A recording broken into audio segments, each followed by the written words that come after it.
I don't wear hats often, so that's why this whole process feels a bit strange. What's up, everybody? It's your boy, Stephen Blake, and welcome back to the channel. In today's video, we're doing another segment of my keto Q&A, or I should say just a Q&A session. Let's hop right into it. I got my questions right here on my phone. Our first question comes from Naseen O'Brien. She asked, how do you find the time to watch and comment on so many keto channels? The larger my channel gets, the harder it is. I don't want to let anyone down. Help, advise me, oh wise Steve. Oh, well I am, I guess, wise? I don't know, I'm just a kid. But anyways, I guess for me in particular, and what I do is really just carving out like an hour total every single day. In the morning for about 30 minutes, I'll watch a whole bunch of my favorite keto channels that I subscribe to, and I'll just like and comment on most of them. Usually try and do just like a thoughtful, positive response. You know, if it's someone's first video, or if they're kind of first starting out in their keto journey, I'm just really encouraging and positive, and I give them a compliment, because talking to kind of other big YouTubers in general, they kind of find it kind of difficult to actually respond to each and every single comment. But I mean, as long as you're making the effort and you're trying your best, I get that, you know, we all lead very crazy, busy lives, so it can be difficult sometimes. But, you know, if you make that time, then I think that really means the world. I always try to make it a personal goal of mine to respond and comment on every single person that sends me one on my videos or on my channel or on my Instagram, because the fact that someone took time out of their day to reply or to comment on any of my videos, I mean, the least I could do is respond to them. So that's probably something for me in general that I usually do. Our next one comes from Princess Ninja and Keto. Women can be very judgmental and very catty. I get a lot of critique and criticism being on this keto diet. Also, a lot of people my age don't understand the whole YouTube thing. My question is, do you get a lot of feedback from your male friends, and do they understand the YouTube thing? Honestly, I don't get a whole bunch. I mean, they, you know, tease me and make fun of me just because that's what guy friends do, just to kind of give you a hard time. But most of them are pretty understanding of, you know, my lifestyle when it comes to keto. Whenever we go out every Wednesday night after our church group, we have our spot. The spot being In-N-Out or the Happy Grill. So if you live in Southern California and you know those places, you'll know. But I think there's actually locations nationwide, but I could just be wrong, because living in SoCal, you think you're just living in a bubble. Anyways, so usually after church, we go to these spots like the Habit or the In-N-Out, and I will usually get my burgers protein style, the Habit or In-N-Out, or I'll usually just get a chicken Caesar salad. And I mean, they completely understand. They kind of are used to it by now, just because that's kind of the way I've always been, you know, eating for the past 2, 3, 4 years. So they completely understand it. They don't really, you know, give me a hard time about it. But if you don't have friends that are like supportive like that, it can be kind of challenging. But definitely, I think the biggest thing is surrounding yourself with friends and family that support you in any decision you might make whenever it comes to food or your friends or whatever it might be in life.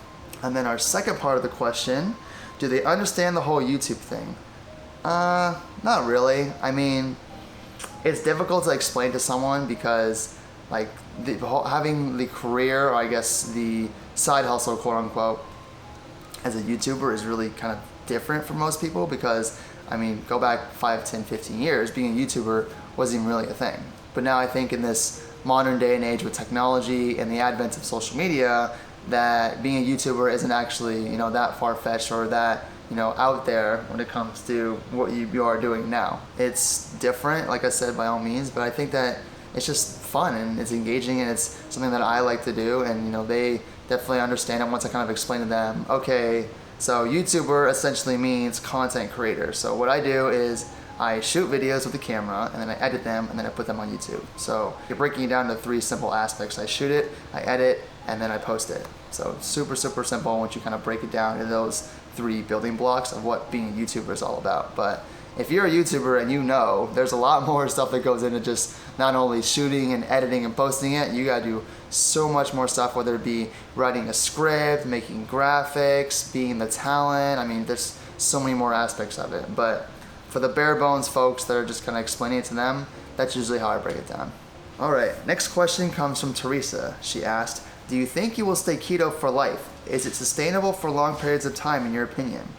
So the first answer to that question is probably not forever, honestly. I mean, I think that over time, keto will just more so develop into eating a healthy lifestyle. So like when I first started, I was, you know, lazy strict kind of in between those two areas right there. But now over time, I've kind of transitioned more into like the maintenance mode and being just more so lazy keto. I don't really track my macros or anything like that now, but I'm really just self-conscious of the foods that I'm eating and the way that makes me feel every single time after I eat the foods. Because, I mean, honestly, like donuts and chips and stuff, like that stuff tastes really good still. But I would highly encourage you not to divert back to those kinds of foods until you have a firm grasp, solid understanding of the way you're supposed to keto and what works best for you. Second part of that question, is it sustainable for long periods of time in your opinion?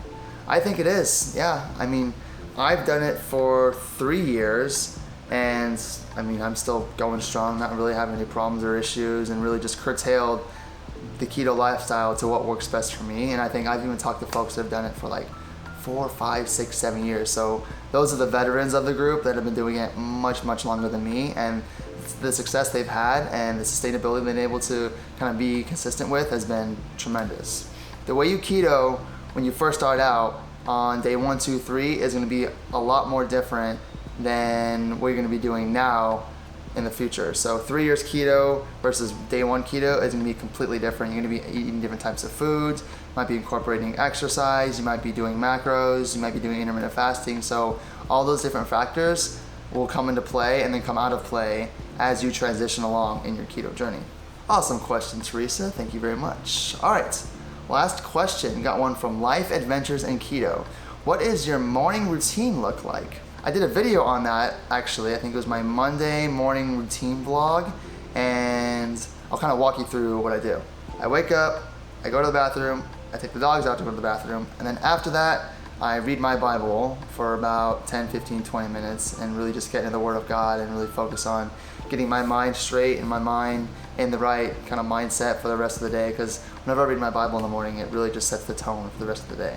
And after that, I eat breakfast and then usually just kind of hop right into figuring out what I'm going to be doing for the rest of the day, whether that be shooting a video, editing a video, doing some YouTube engagement, working on my analytics for my YouTube channel, for my Instagram, really just kind of game planning what I'm doing for the rest of the week, if not the day.